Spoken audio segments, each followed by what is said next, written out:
ഞങ്ങളൊന്നുകൂടി പഠിക്കും. അതുകൊണ്ട് വേറെ വല്ല ദോഷങ്ങളുണ്ടാകുന്ന നോക്കും. അല്ലെങ്കിൽ എല്ലാ ഗവൺമെൻറ്റുകളും തുടർച്ചയല്ലേ, ആ തുടർച്ചയായിട്ട് ഓരോ ഗവൺമെൻറ്റിൻ്റെയും ഉത്തരവാദിത്വമല്ലേ അത് മുന്നോട്ട് കൊണ്ടുപോകാന്നുള്ളത്. പ്രതിപക്ഷ നേതാവ് വി.ഡി. സതീശന്റെ വാക്കുകളാണ്. മാധ്യമപ്രവർത്തകരോട് സംസാരിക്കുകയായിരുന്നു അദ്ദേഹം. അപ്പോഴാണ് മാധ്യമപ്രവർത്തക ചോദിച്ചത്, UDF അധികാരത്തിൽ വന്നാൽ എന്തായിരിക്കും അവസ്ഥ വയനാട് തുരങ്കപാതയുടേത് എന്ന്. അദ്ദേഹം പറഞ്ഞ മറുപടി ഒന്നുകൂടി കേൾക്കാം.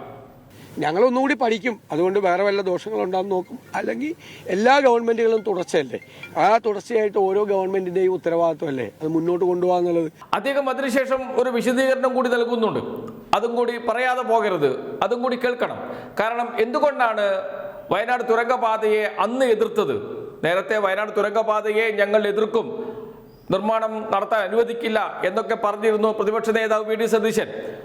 അത് എന്തുകൊണ്ട് പറഞ്ഞു എന്നുകൂടി അദ്ദേഹം വിശദീകരിക്കുന്നുണ്ട്. അതും കൂടി കേൾക്കാം.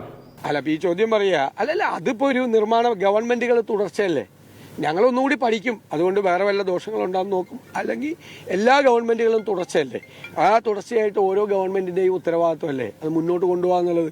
അല്ലാതെ ഇപ്പോൾ LDF ഗവൺമെൻറ് ഒരു പാലം പണിത് പകുതിയാക്കി വെച്ചു, ഞങ്ങളിനി ബാക്കി LDF തുടങ്ങി വെച്ചാണ് ഞങ്ങൾ ആ പാലം പണി പൂർത്തിയാക്കില്ല എന്ന് പറയാൻ പറ്റുമോ? ഏതെങ്കിലും ഗവൺമെൻറ് പറ്റുമോ?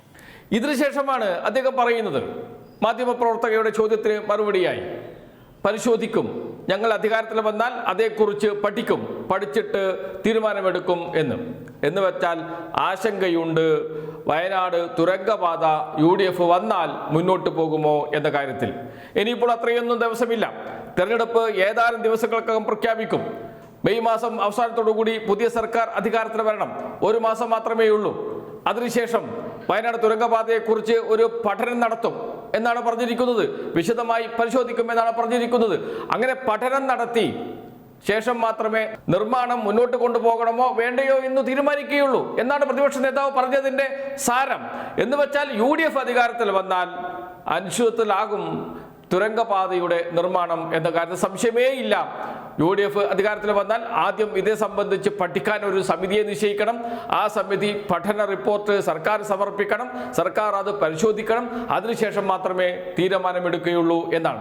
എന്ന് വെച്ചാൽ കേന്ദ്ര സർക്കാർ അനുമതി നൽകിയിട്ടുണ്ട്, പരിസ്ഥിതി പ്രശ്നങ്ങളെക്കുറിച്ച് പഠിച്ചിട്ടുണ്ട്, ആഘാത റിപ്പോർട്ട് തയ്യാറാക്കിയിട്ടുണ്ട്. അതിനൊക്കെ അടിസ്ഥാനത്തിലാണ് കേന്ദ്ര സർക്കാർ അനുമതി നൽകുന്നത്.